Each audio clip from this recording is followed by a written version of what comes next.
Well, the game was cut short with about 3 minutes left in the third quarter. Inclement weather forces the NFL to call this one early. The Hall of Fame game is over. I'm Harrison Graham. Welcome to Chicago Bears Now. Bears win 21-17. I got to be honest. The Hall of Fame game usually isn't that entertaining. It's pretty sloppy. It's like, this is bad football. I thought this was a pretty good football game.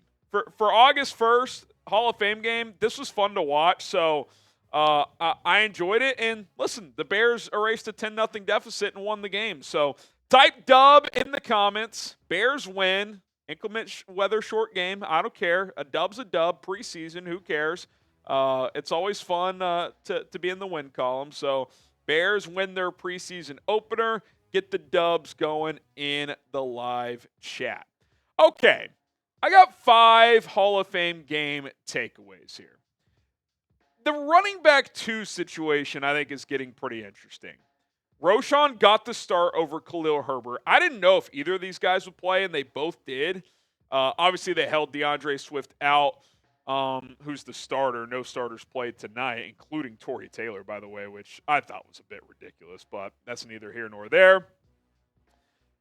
Roschon got the start, so is he RB2? Is Khalil Herbert RB2? You look at some stats here. Herbert ran better. 4 carries, 35 yards, had a nice 19-yard run. Roschon had some nice runs too, but it was more ground and pound, 6 for 24, 4 yards per carry. I kind of feel the same that I did before when it comes to the running back 2 situation. I think Khalil Herbert's the better pure runner. He knows this system, outside zone. He sees the hole. He's a good player. Roschon Johnson, though, I think does the other things better. He's a little more ground and pound. He catches the ball better, pass protects, all that stuff. So I don't know what to make of Roschon getting the first touches at RB2. Is that a sign that he's ahead of Herbert? Or are they just giving him an opportunity to try and take that job tonight? I don't know. I think this thing's far from over behind DeAndre Swift. I think the good news is you have 3 pretty good running backs. Swift, Herbert, Johnson. Are they trying to show off Herbert as a trade guy? Maybe. We'll see. We'll see. Roschon got the first nod tonight, so we'll see where it goes from here. Is a QB2 battle brewing? I think it's premature, but maybe it's not. And for a couple of reasons. The first reason being Brett Rypien on the first unofficial depth chart got listed as Tyson Bagent or Brett Rypien after Caleb Williams, your starter, who obviously did not play tonight. Bagent got 1 drive, 2 for 3, 16 yards. They stalled out. It was 4th and 1. They were going to go for it at like the 35. False start, had to punt. That's all we saw of him. Brett Rypien, I want to say, got 3 or 4 drives. He cooked Houston. Now, again, it's backups. It's August 1st. Bagent only playing 1 drive and Rypien playing the rest of the half. And even I think he played the first drive of the second half. That kind of tells me they like Bagent more and he's ahead of them. But Brett Rypien, 11 of 15, 166 yards, 3 touchdowns. That was he looked comfortable, man. You could tell he's been with Shane Waldron before, like he was last season in Seattle on the practice squad. So I don't know if it's a true battle. I don't think unless Bagent really struggled that they would cut him because he showed last year. He can manage a game. Went 2-2 as a starter. But maybe Brett Rypien shows enough where he beats out Bagent and they carry 3 on the 53-man roster, 3 quarterbacks. So definitely caught my attention tonight. Definitely a bit of an eye-opener. Better arm strength than I thought for Brett Rypien. He was ripping some fastballs. It was nice. He played well. So that was fun to, like I said, it was fun to watch. I thought he played pretty good. Okay, before we get to my third takeaway, today's post-game show sponsored by our good friends over at Rocket Money. You're looking to scale back, you're looking to build your savings, the Rocket Money app is going to help you do just that. Download it today, rocketmoney.com/bearsnow. Personal finance app that does a lot for you, including finding and canceling any subscriptions that you no longer want. Most people think they're spending $60, $70 per month on subscriptions. Try again. It's more like $300 probably, at least for most people. I know for me it was over $300, so I had to scale back, pick and choose because I got a wife, I got a mortgage. We have a 15-month-old son. We got a lot of bills, man. So Rocket Money will help you cancel any subscriptions you no longer want. You can set budgets with Rocket Money on a monthly and annual basis. They will send you alerts and updates if you're on track to stay within your budget or if you're overspending, which is nice. And you can also negotiate to lower your bills, and sometimes by up to 20% with Rocket Money. They'll get you in touch with other providers for, energy company, cell phone, et cetera. If you're looking to, save some money in those regards, Rocket Money is going to help you out. So go to rocketmoney.com/bears now. Download the Rocket Money app today. And just on top of all that, it's very user-friendly on your phone. Like, I know a lot of, banks have apps that you can download on your phone. This one's just so much easier. It's better to navigate through. Check your credit score on a daily basis. So it's awesome. I highly recommend it. rocketmoney.com/bears now. Link in the comments and description.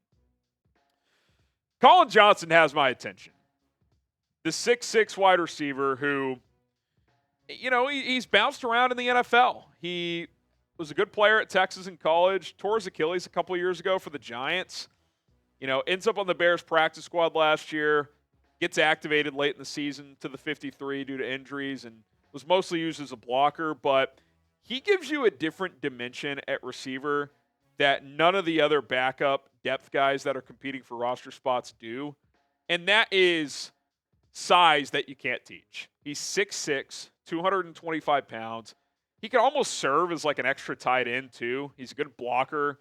And he made some damn good catches. He had 2 touchdowns tonight. One was a busted coverage. Second one, he just beat his guy easily. Had a nice just one-on-one jump ball catch up the sideline, which he did a ton of at Texas. Second opportunity there that he couldn't quite come down with. Defender got a hand in there late. He did have a drop earlier in the game too, so it wasn't a perfect night. But, again, when you're competing for a roster spot, you got to provide something that other guys can't. And he can.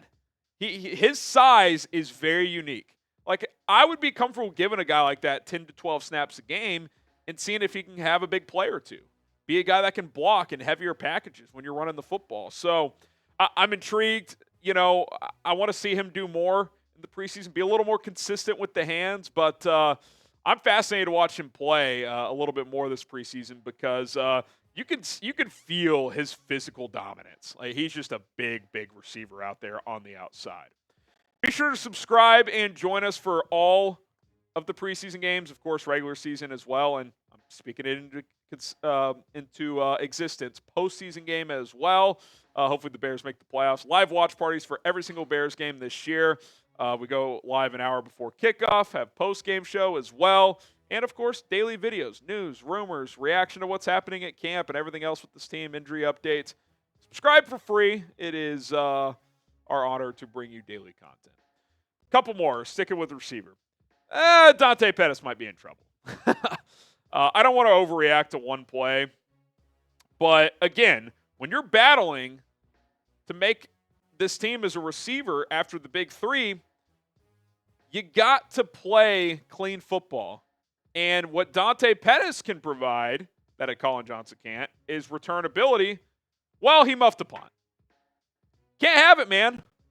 You just can't have it. And I like Dante. Seems like a good dude. Was injured last year, but you got a lot of guys in that room that can return kicks and punts. DeAndre Carter, Bayless is a kick returner at least can. Tyler Scott can go back there. Odunze, which has been discussed as a possibility. That's not good for Dante, man. It's one play, 3 more preseason games to go, another month of training camp, but not ideal if you're Dante Pettis. And I want to mention this last, and I wanted to see Caleb Williams play. I thought just from an operational standpoint, break the huddle, make a few checks at the line of scrimmage, there would have been value in it.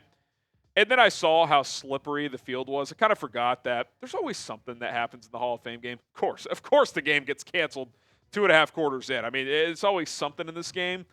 That field, I mean, you were asking for someone to rip an ACL, sprain an ankle, whatever. I don't need Caleb Williams spraining an ankle in the Hall of Fame game. I definitely don't need a DJ Moore, Keenan Allen doing that. In fact, I don't need to see Keenan Allen until week 1, older player. I think that was the right choice. I wanted some of those guys to play, not necessarily Keenan or DJ, but I would have liked to see Caleb and the starters on the offensive line. But the field was not in great condition. It started to rain was in the forecast, started to come down too. Like there's no reason for it. So I'm cool with it. Want to see it in the next 3 games, and I think we will next week. Caleb should get out there, play a few drives, but I think the Bears actually made the right call here. All right. There you have it. My instant reaction to a shortened Hall of Fame game. It was fun. It was entertaining. That's all I can ask for on August 1st.